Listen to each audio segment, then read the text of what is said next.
somatória de todos os dividendos gerou uma renda diária de R$1.015.000. Quando eu dei início a esse projeto, eu estabeleci um critério que foi fundamental e muito importante.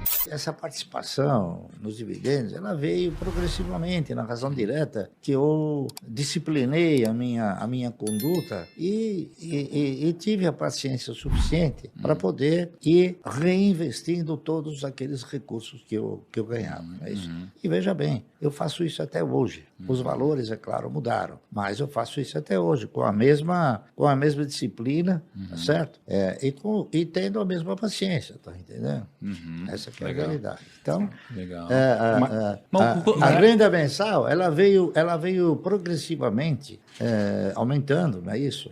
E então, se você prossegue fazendo a mesma coisa, o efeito multiplicador, ele é fantástico, tá entendendo? Então, esse efeito multiplicador, ele era pequeno e passou a ter uma dimensão muito mais... Uma consistência. Muito mais dinâmica. Quanto que você está ganhando de dividendos? A minha carteira gerou um dividendo bastante expressivo. A somatória de todos os dividendos gerou uma renda diária, né, de R$1.015.000. Quando eu dei início a esse projeto, eu estabeleci um critério que foi fundamental e muito importante. Eu estabeleci uma prioridade. A minha prioridade era ter uma carteira de renda mensal generosa, tá certo? E eu consegui. Através do quê? Através de privilegiar esse comportamento. Então, a prioridade era o seguinte: ela foi fazendo com que eu fosse progressivamente administrando os meus egos e posteriormente controlando esses egos. Então, cada vez que tinha alguma compra ou algum procedimento fora desse critério aí, eu perguntava, me diga uma coisa, isso aqui é minha prioridade? Eu falava, não, então não compro. Então, e qual que era a sua prioridade nesse processo? A minha prioridade era ter uma carteira de renda mensal generosa. Perfeito. Deixa eu perguntar então, poxa, esse número, 1 milhão por dia, assim, as pessoas muitas vezes sonham em ter 1 milhão, né? É 1 milhão de geração de renda por dia, assim. Como chegar nesse número, Barsi, do zero? Então tem alguém aqui assistindo do zero. Como que a pessoa se planeja para chegar nisso um dia? Com disciplina e paciência. Perfeito. Certo? E disciplina, paciência, e você estabelecendo o quê? Estabelecendo uma prioridade. A partir do momento que você desenvolve esse processo, tendo como prioridade, né, você fazer a sua carteira de renda mensal, então você deixa de fazer muitas coisas que seriam supérfluas, tá entendendo? Que é o que desvia, às vezes, o cidadão de uma trajetória que possa ser vitoriosa. Então eu queria te perguntar um pouquinho mais sobre onde você aloca o seu patrimônio hoje, tá? E depois começar a me aprofundar um pouquinho em por que você aloca dessa forma. Antes de começar, eu queria saber o seguinte: fora ações, você tem algum dinheiro hoje que não está alocado em ações? Por exemplo, alguma coisa está alocada em renda fixa, ou alguma coisa para, às vezes, sei lá, te proporcionar liquidez, ou alguma coisa que você acredita por longo prazo? Claro, muito bem. Eu aloco os meus recursos, a exemplo de todos os países desenvolvidos, eu invisto na geração de riqueza. O meu patrimônio está diretamente focado na geração de riqueza. Como é que se gera riqueza? Riqueza se gera você fazendo o seguinte: você investindo, criando oportunidades para que um negócio se desenvolva, cresça, prospere, contribua com empregos, contribua com impostos, contribua finalmente com o desenvolvimento da nação. Contudo, nem sempre as oportunidades de mercado elas se apresentam para que você possa então oferir os benefícios dos preços atrativos. Então, o que acontece? Quando eu recebo alguns dividendos e o papel não está no preço para mim comprar, os papéis que eu formo e completo com a minha carteira de previdência, evidentemente eu não vou deixar embaixo do colchão, porque isso é uma coisa que sumiu da atividade natural. Então, você coloca em uma aplicação de resgate automático. Não existe a intenção de ganhar, existe a intenção de guardar o dinheiro em algum lugar que não seja embaixo do colchão. Então, o que acontece? Esse dinheiro fica guardado na expectativa de consagrar aquilo que eu interpreto ser o mercado de ações no Brasil. Então,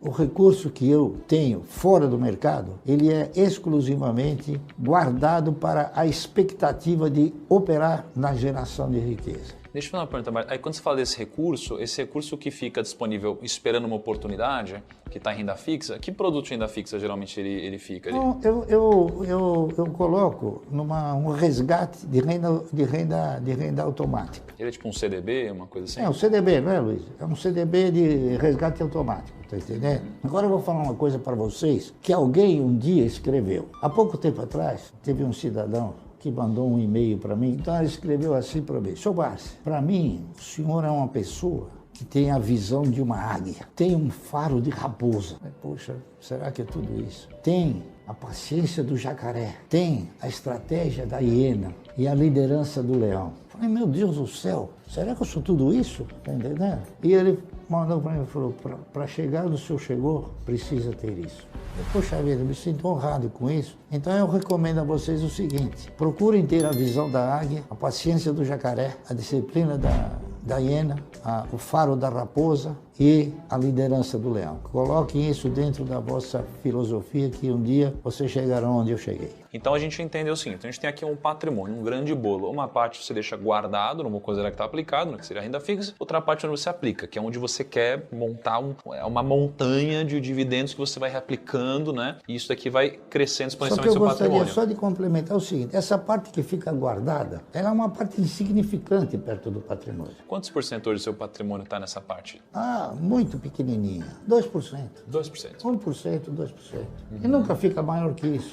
Porque quando cresce um pouco, aí aparece a oportunidade, aí você compra, diminui. Tá entendendo? E aí, nessa parte que está aplicada, está tudo em ação. Tudo em ação. Não tem fundo imobiliário, não tem ativo internacional, está tudo em ação. Não, nada disso. Não está em fundo, não está só em ação diretamente. Ações e títulos. Aí, e títulos. E aí, dessa parte que está nas ações, quantas ações diferentes você tem na carteira hoje? A minha carteira de renda mensal, ela se resume a mais ou menos 10 ou 11 empresas. Essa é a carteira que eu não vendo, eu não dou, não troco. Então, por quê? Porque eu não sou acionista minoritário dessas empresas. Eu sou um pequeno dono. Das outras, eu sou acionista minoritário. Então, esses papéis são aqueles que alimentam a minha renda mensal. Os outros, eles alimentam a minha condição de oportunidade. Então, por exemplo, a Cielo, que eu comprei a R$2, ele dá 5,10, 5,15, é uma oportunidade que me deu 100%. Para que eu vou aplicar na renda fixa? Se é perda fixa, se eu ganho no mercado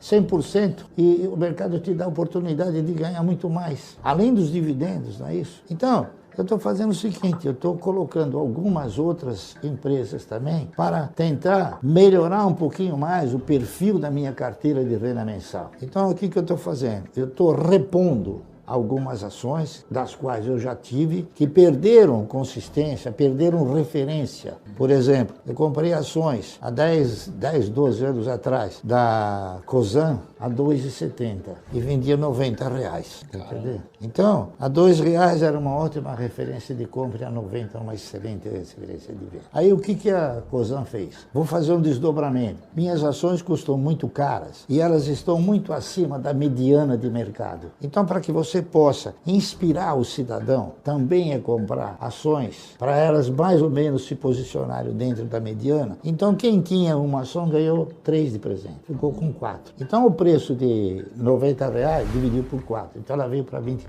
Falei, agora eu vou comprar de novo, porque é um novo ciclo, entendeu? Então eu estou comprando ações da Consul e estou montando metas muito mais audaciosas do que aquela que eu montei.